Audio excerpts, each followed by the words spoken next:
உலக மனிதர்களை பாருங்க, எதை தேடுறாங்க? எதை சாப்பிடலாம். அது காலை எந்திரிச்சதையும் கவலை ஆயிரும். இன்னைக்கு என்ன, காலையிலக்கு என்ன, மத்தியானத்துக்கு என்ன, சாயந்தரத்துக்கு எதை திங்கிறது, எதை சாப்பிடலாம். சாம்பாரே 2 நாள் வச்சாச்சுன்னா உடனே வீட்டுல என்ன சொல்றாங்க, இன்னைக்கும் சாம்பாரா. அதுவே கறி குழம்பு வச்சு பாருங்க, எப்படி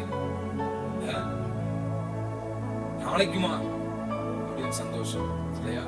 மனிதர்கள் எதை தேடுகிறார்கள்? உலக மனிதர், ஒரு பறவைகள், உயிர் வாழும் மற்ற மனிதர்களை தவிர மற்ற உயிரினங்கள் எல்லாம் அதனுடைய வேலை என்ன? எதை தேடுகிறது? இறைதான் தேடுது. காலை எந்திரிச்சதையும் என்ன சாப்பிடும்.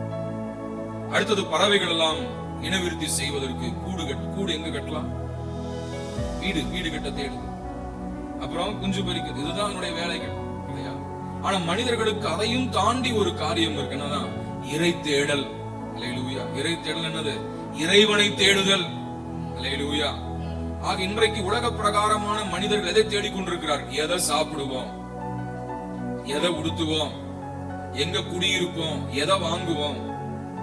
சில பேர் ரோட்ல பைக் ஓட்டிட்டு போகும்போது அவங்க ரோட்டையே பார்க்க மாட்டாங்க.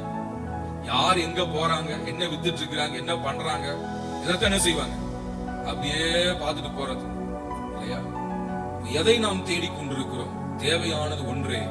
மரியாள் தன்னை விட்டு எடுபடாத நல்ல பங்கை தெரிந்து கொண்டாள். அல்லேலூயா. ஆமென்.